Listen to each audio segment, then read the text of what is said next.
চিত্তের অনুভবে যেন প্রভু কর্মের চিন্তায় ও মননে তোমায় বিস্তৃত না হই প্রভু। আজকের এই সংবাদ সম্মেলনের প্রধান অলঙ্কার, প্রধান অতিথি গণপ্রজাতন্ত্রী বাংলাদেশ সরকারের ধর্ম মন্ত্রণালয়ের অধীন হিন্দু ধর্মীয় কল্যাণ ট্রাস্টের ভাইস চেয়ারম্যান শ্রী তপন চন্দ্র মজুমদার, আজকে অনুষ্ঠান শিরোভাগে আসেন নেতৃবৃন্দ এবং সখীবৃন্দ, সবচেয়ে যাদের জন্য এই আয়োজন তা হচ্ছে আমাদের সাংবাদিক বন্ধুগণ। আপনাদের আমরা স্বাগত জানিয়েছি এবং প্রথমেই মুখবন্ধের মতো যে বক্তব্যটি এসছে তার মধ্য থেকে আপনারা জেনেছেন এবং আমাদের সকলের চেয়ে আমাদের চেয়ে আপনারা বেশি জানেন বলে এবং আপনাদের প্রধান লেখনের মাধ্যমে আমরা এই বিষয়গুলো জেনেছি। সুতরাং আজকে আমরা দীপু হত্যা যে পরিস্থিতি এবং এই নৃশংসতার জন্য আমরা বিচার কামনা করছি এবং সেই সাথে পুনরাবৃত্তি যাতে না হয় তার জন্য স্থায়ী সমাধানের জন্য সরকারের কাছে অনুরোধ জানাচ্ছি, জোর দাবি জানাচ্ছি। সেই সাথে নির্বাচন প্রভাব যে পরিস্থিতি আমরা প্রত্যাশা করি না অথচ আশঙ্কা থাকে সহিংসতা, সেই সহিংসতা যাতে না ঘটে তার জন্য সরকার যাতে প্রাক ব্যবস্থা গ্রহণ করে তার জন্য আমরা আবেদন জানিয়ে আজকের এই সংবাদ সম্মেলন আহ্বান করেছি। এখন আমাদের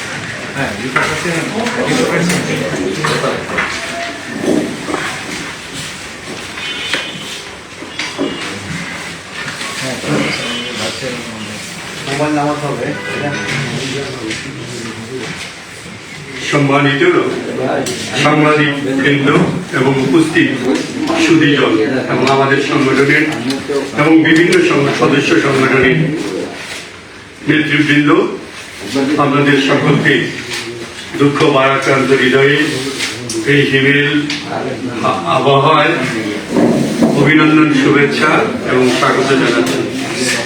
আপনারা জানেন যে আজকের যে সংবাদ সম্মেলন এটার বিষয়, তথাপি আমি পুনরায় তা উপস্থাপন করছি। ময়মনসিংহ জেলার ভালুকায় ইসলাম ধর্মের অবমাননার অসত্য অভিযোগে মব সহিংসতায় সৃষ্টি করে পোশাক কারখানায় জুনিয়র কোয়ালিটি কন্ট্রোল নির্বাহী দীপুচন্দ্র দাসকে নির্মম হত্যার প্রতিবাদে এবং আসন্ন নির্বাচন পূর্বাপর সাম্প্রদায়িক সহিংসতা প্রতিরোধের কাক ব্যবস্থা গ্রহণের দাবিতে সম্মিলিত সনাতন পরিষদ বাংলাদেশ কর্তৃক আজকের এই সংবাদ সম্মেলন। প্রিয় সাংবাদিক ও গণমাধ্যম প্রতিনিধিবৃন্দ, প্রথমেই আপনাদের সকলকে আমরা আন্তরিক শুভেচ্ছা এবং সুস্বাগতম জানাচ্ছি। আমরা দেশের এই ক্লান্তিকালে অত্যন্ত দুঃখ ভারাক্রান্ত মনে আপনাদের সামনে উপস্থিত হয়েছি। গত 18 ডিসেম্বর 2025 তারিখে ময়মনসিংহ জেলার ভালুকা উপজেলার পাইওনিয়ার নেটওয়ার্কস বিডি লিমিটেডের জুনিয়র কোয়ালিটি কন্ট্রোল নির্বাহী 28 বছর বয়সী দীপুচন্দ্র দাসকে ইসলাম ধর্ম অবমাননার অসত্য অভিযোগে কারখানা থেকে ধরে নিয়ে মধ্যযুগীয় বর্বরতায় অমানসিক নির্যাতন করে হত্যা করা হয়েছে। এক পর্যায়ে তাকে বিবস্ত্র করে ঢাকা ময়মনসিংহ মহাসড়কের বিভাজকে একটি গাছে ঝুলিয়ে মরদেহে আগুন ধরিয়ে দেওয়া হয়। আমরা এই নৃশংসভাবে হত্যাকারীদের দৃষ্টান্তমূলক শাস্তি এবং দীপুচন্দ্র দাসের অসহায় পরিবারকে উপযুক্ত ক্ষতিপূরণ প্রদানের দাবি জানাচ্ছি।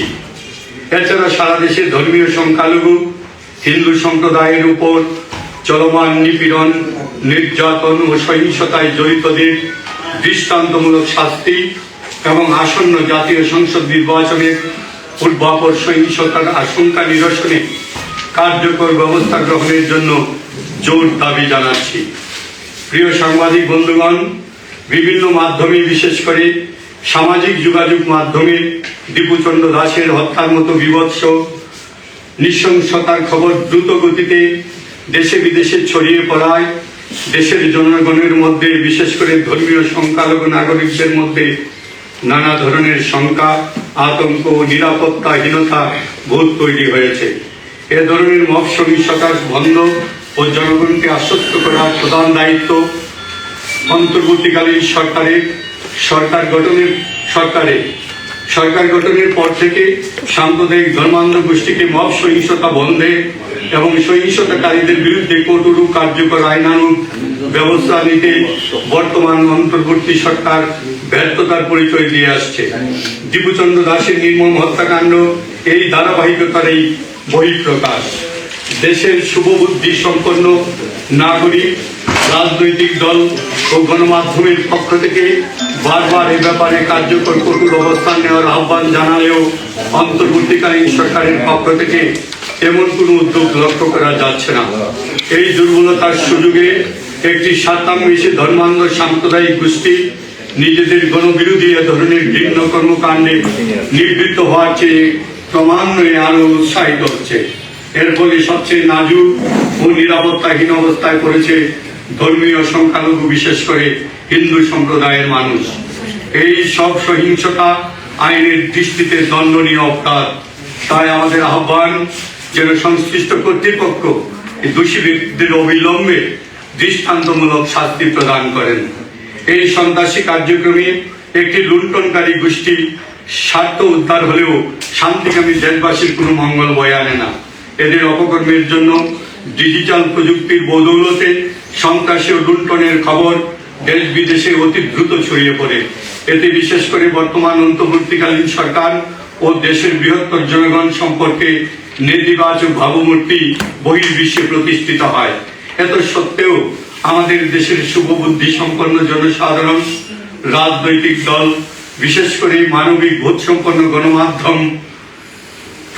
গণমাধ্যমের প্রতিনিধি, সাংবাদিক, বুদ্ধিজীবী, বিশিষ্ট ব্যক্তিত্ব ঝুঁকিপূর্ণ পরিস্থিতিতেও সাহসের সাথে অসহায় ধর্মীয় সংখ্যালঘু মানুষের পাশে এসে দাঁড়িয়েছেন।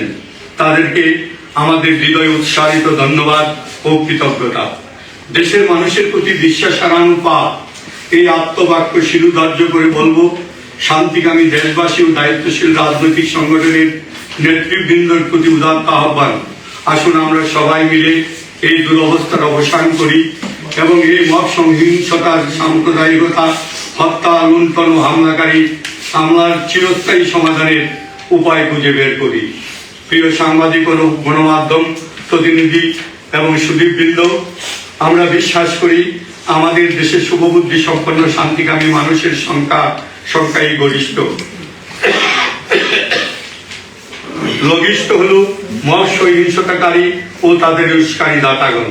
আমরা লক্ষ্য করেছি যে রাজনৈতিক দলে দীপুচন্দ্র দাসের নির্মম হত্যাকাণ্ড ও ফাঁসিতে ঝুলিয়ে আগুন দেওয়ার নৃশংস ঘটনার নিন্দা জানিয়েছে এবং বর্তমান অন্তর্বর্তীকালীন সরকারের একজন উপদেষ্টা হত্যার শিকার দীপুচন্দ্র দাসের পরিবারের পাশে থাকার সরকারের সদিচ্ছার কথা প্রকাশ করেছেন। আমরা এই শুভ উদ্যোগের জন্য ধন্যবাদ জানাচ্ছি। আমরা বিশ্বস্ত সূত্রের পরিসংখ্যান থেকে ঘটনা সংখ্যালঘুদের উপর 2424টি সহিংস ঘটনা এবং 150টি উপাসনালয় ও প্রতিমা ভাঙচুর করা হয়েছে। পরিতাপের বিষয় হল সরকারের পক্ষ থেকে এসব সহিংসতার বিচার করা হয়নি, বরং নানা কৌশলে অস্বীকার করা হয়েছে। এ কারণে দুষ্কৃতিকারীগণ শান্তির পরিবর্তে দায় মুক্তি পেয়েছে বলে সন্ত্রাসীরা আরো উৎসাহিত হচ্ছে। এই বিচারহীনতার প্রবণতা ও আইনের শাসনের অনুপস্থিতির দায় দায়িত্ব অবশ্যই সরকারকে নিতে হবে। আমরা জুলাই আন্দোলনের অন্যতম সংগঠক শরীফ উসমান হাদির হত্যারও বিচার দাবি করি।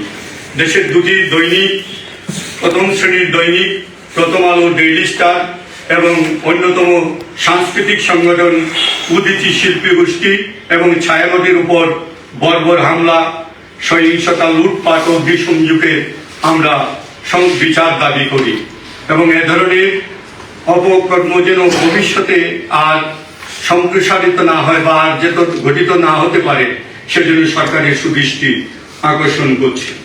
আমরা এ ধরনের ভিন্ন কর্মকাণ্ডের নিন্দা করছি। গত 12ই ডিসেম্বর 2025 তারিখে নোয়াখালীতে ঘর তালাবদ্ধ করে আগুন দেওয়া হয়েছে। 25শে ডিসেম্বর 2025 তারিখে এই আগুনে দগ্ধ কলেজ পড়ুয়া 17 বছর বয়সী সালমা আক্তার মৃত্যুবরণ করেছে। আমরা এই নির্মম হত্যাকাণ্ডেরও তীব্র নিন্দা জানাই। এসব হিংসাত্মক ঘটনার সাথে জড়িতদের বিচার দাবি করছি। শুধু সজ্জন মন্ডলী এবং সাংবাদিক বন্ধুগণ, সম্প্রতি গত 2-1 দিন আগে সেই রাজবাড়িতে সনাতন ধর্মাবলম্বী অমৃত মণ্ডলকে মিথ্যা চুরির অপবাদে পিটিয়ে হত্যা করা হয়েছে।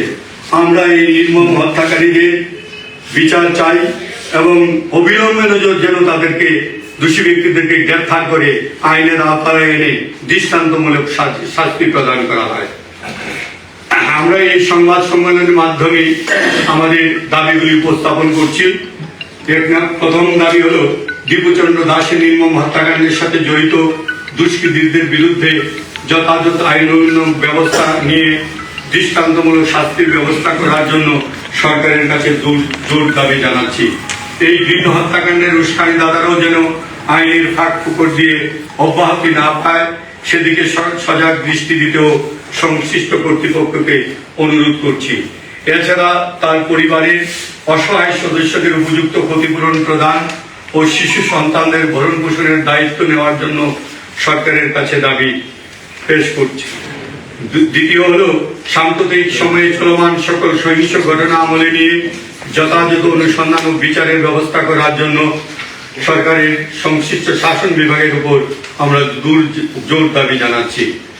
তৃতীয় হলো আসন্ন নির্বাচনের পূর্বাপর সহিংসতা প্রতিরোধে, কারণ আমরা দেখেছি পূর্বে এই সংসদ নির্বাচনের পূর্বে কিছু দলীয় লোকদের অবস্থানকে ঘিরে এবং নানা দলের সমর্থকদের মধ্যে সংঘর্ষ সাধিত হলে সেটার চরম হেনস্থার শিকার হয় সনাতন ধর্মাবলম্বীরা। আবার দেখা যায় নির্বাচন পরবর্তীতে যারা পরাজিত হন তাদের একটি আক্রোশ যেন সেই সনাতন ধর্মাবলম্বীদের উপর জোরে বর্ষিত হয়, যে কারণে তাদের দ্বারা তারা আক্রান্ত হয়ে এবং তাদের জানমালের নিরাপত্তা বিঘ্নিত হয়। সে কারণে আমরা এই কাজগুলি যাতে না হয় সেজন্য পূর্ব পরিকল্পনা নিয়ে সরকার এবং তাদের শাসনযন্ত্র যেন ব্যবস্থা গ্রহণ করে সেজন্য তার আমরা দাবি জানাই। চতুর্থত হলো মব সহিংসতা চিরস্থায়ীভাবে বন্ধ করার লক্ষ্যে ইউনিয়ন থেকে জেলা, উপজেলা ও এলাকা ভিত্তিক সম্প্রীতি কমিটি গঠন করে সরকারি ও বেসরকারি পর্যায়ে কর্মকর্তা, গণ্যমান্য ব্যক্তি সহ ধর্মীয় প্রতিষ্ঠানের প্রতিনিধি, সাংবাদিক, স্থানীয় পর্যায়ের সজ্জন ব্যক্তিদের যুক্ত করে এটি কমিটি তৈরি করার জন্য সরকারের কাছে আমরা দাবি জানাচ্ছি। এই কমিটি প্রাথমিক পর্যায়ে ধর্মীয় অবমাননা সহ সহিংসতার বিষয়টি সমাধান করার উদ্যোগ নেবে। প্রয়োজনে এই কমিটি প্রশাসনের সাথে যোগাযোগ স্থাপন করার মাধ্যমে প্রয়োজনে নিয়মিত যোগাযোগ রক্ষা হলেও সেই শান্তি, সম্প্রীতি এবং সৌহার্দ্য বজায় রাখার উপায়, পন্থা এবং ব্যবস্থা গ্রহণ করবে বলে আমরা মনে করি। প্রিয় সাংবাদিক বৃন্দ, গণতান্ত্রিক অগ্রযাত্রার এই ক্রান্তিকালে আপনাদের সাহসী ভূমিকা খুবই গুরুত্বপূর্ণ। আপনারা শান্তি শৃঙ্খলা রক্ষায়, দেশের ভাবমূর্তি অক্ষুণ্ণ রাখার ক্ষেত্রে আপনাদের সঞ্জীবনী কলম সর্বদা চালিত করবেন এবং প্রিন্ট মিডিয়ার মাধ্যমে এবং ডিজিটাল মিডিয়া প্রকাশ করবেন। সেই আহ্বান রেখে আপনাদের সকলের কর্মতৎপরতা অব্যাহত থাকুক এবং আপনাদের সুদীর্ঘ নিরাময় জীবন কামনা করে আমি আজকে এই সংবাদ সম্মেলনে পঠিত আমার প্রতিবেদন এখানেই সমাপ্ত করছি। উপস্থাপক আমি প্রদীপ কুমার আচার্য, সাধারণ সম্পাদক, সম্মিলিত সনাতন পরিষদ। এরপরে সময় যত যাচ্ছে এমন কোন সরকার নাই যার সঙ্গে সাম্প্রদায়িক এই সমস্ত ঘটনা এবং প্রতিদিন বিভিন্ন ধর্মসভার নামে বিভিন্ন সভা আয়োজন করে সাম্প্রদায়িক উস্কানিমূলক বক্তব্য রাখতো, যার বিরুদ্ধে কোন সরকার কোন প্রতিরোধ ব্যবস্থা গ্রহণ করে।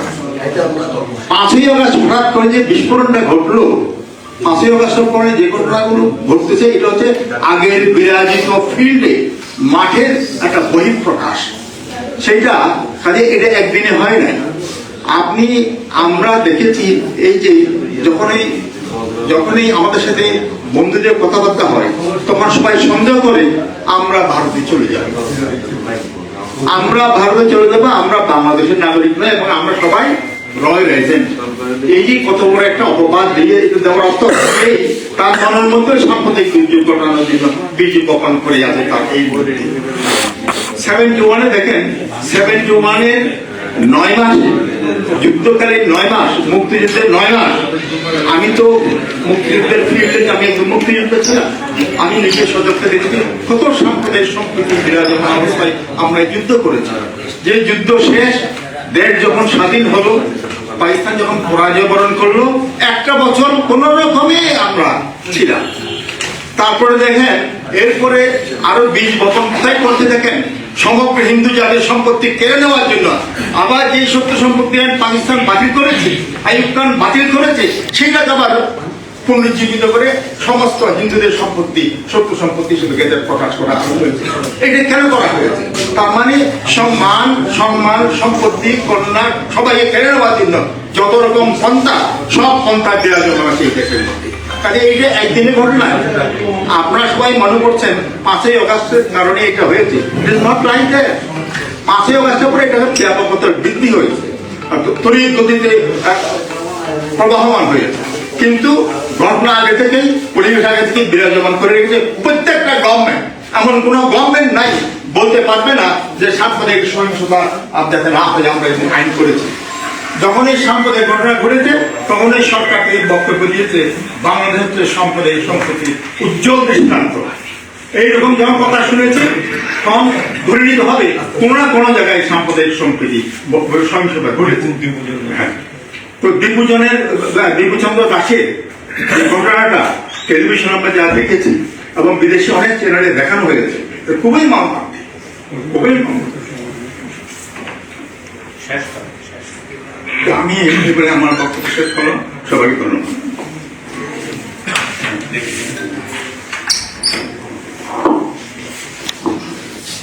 শুধু সাংবাদিক বন্ধুগণ, আপনারা আমাদের পঠিত প্রতিবেদনের পর আগত অতিথিবৃন্দ এবং সংগঠনের বিভিন্ন শীর্ষ পর্যায়ে যারা রয়েছেন তাদের থেকে বক্তব্য শুনছেন। এই পর্যায়ে আমি সংক্ষিপ্ত বক্তব্য রাখার জন্য আহ্বান জানাচ্ছি সম্মিলিত সনাতন পরিষদের নির্বাহী সভাপতি শ্রী প্রকৌশলী শ্রী শ্যামলচন্দ্র রায়কে।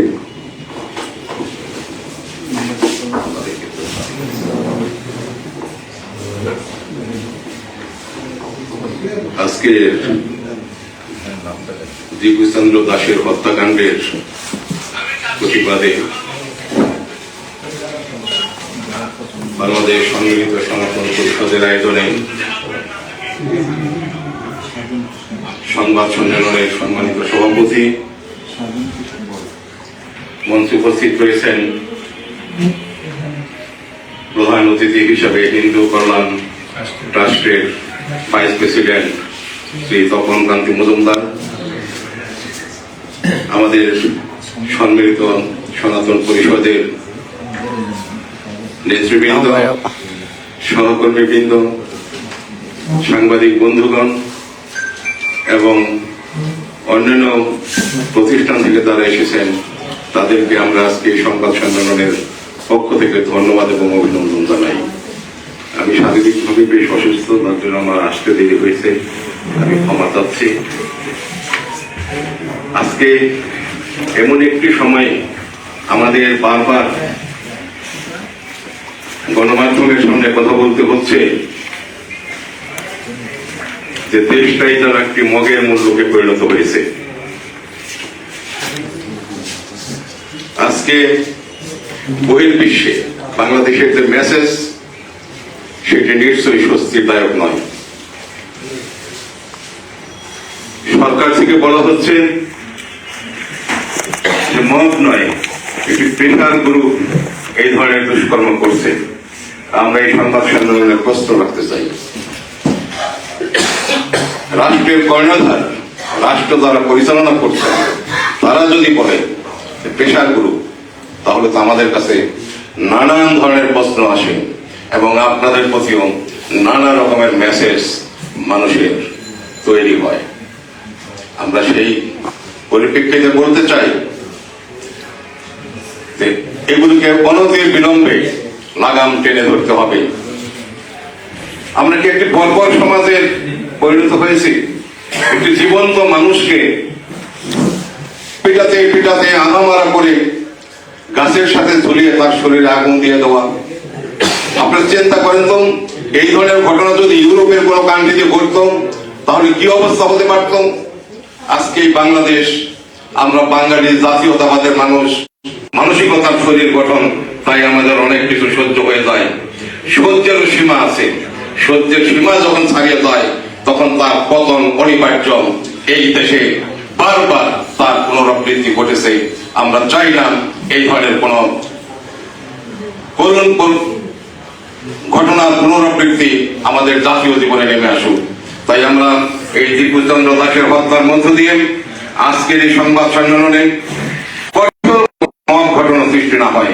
যদি আর কোনো মব ঘটনা সৃষ্টি হয় তাহলে আমরা সম্মিলিত সনাতন পরিষদ, এখানে সিনিয়র নেতৃবৃন্দরা রয়েছেন এবং আমরাও এই ঘরের মধ্যে প্রতিবাদ সভা না করে আমরা তখন রাজপথে আমরা আরো উত্তাল, আরো জোরালো ভাবে আমরা আমাদের প্রতিবাদ তুলে ধরব। আপনাদের সকলকে ধন্যবাদ। আপনারা যারা এই শীতের